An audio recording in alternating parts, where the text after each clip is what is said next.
தஞ்சாவூர் மாவட்டத்தில் வாழைத்தார் விற்பனை அதிகரித்ததால் விவசாயிகள் மகிழ்ச்சியடைந்துள்ளனர்.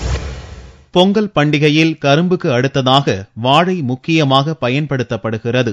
முக்கணிகளில் ஒன்றான வாழை சாகுபடி தஞ்சாவூரில் அமோகமாக உள்ளது.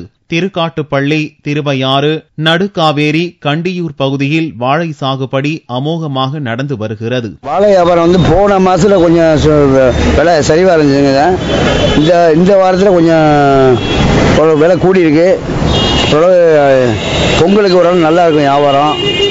இப்போ போன வாரம் வந்ததுக்கு இந்த வாரம் வந்ததுக்கு 150 ரூபாய் கூட போகுது ரேட்டு.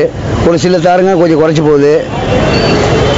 அதே மாதிரி வியாபாரம் நல்லா இருக்கும்னு 2 நாள் தான் டயம் இருக்கிறதுனால ஓரளவு சூடாக இருக்குது மார்க்கெட்டு. போன வாரத்தில் எல்லா தாரும் பிரிஞ்சு போனதுனால நம்மளுக்கு சரக்கு எல்லாருமே வியாபாரம் எடுத்ததுனால விலை கம்மியாக போச்சு. இந்த வாரத்தில் ஓரளவு நார்மலாக இருக்குது ரேட்டு. மீடியமாக இருந்தாலும் எங்களுக்கு இந்த மாதிரி இருந்தாலும் வியாபாரம் அதிகமாக கூடுனா வியாபாரம் குறையும். இப்போ மீடியமாக இருக்கிறதுனால எல்லாருமே வாங்குவாங்க சார். உங்களை பொறுத்தளவு நல்லா இருக்கும்னு நினைக்கிறேன். போன வருஷம் நல்லா இருந்தது, இந்த வருஷம் நல்லா இருக்கும்னு நினைக்கிறேன். கடந்த ஆண்டை போல் இந்த ஆண்டும் வாழைத்தார் விற்பனை அதிகரித்ததால் விவசாயிகள் மகிழ்ச்சி அடைந்துள்ளனர்.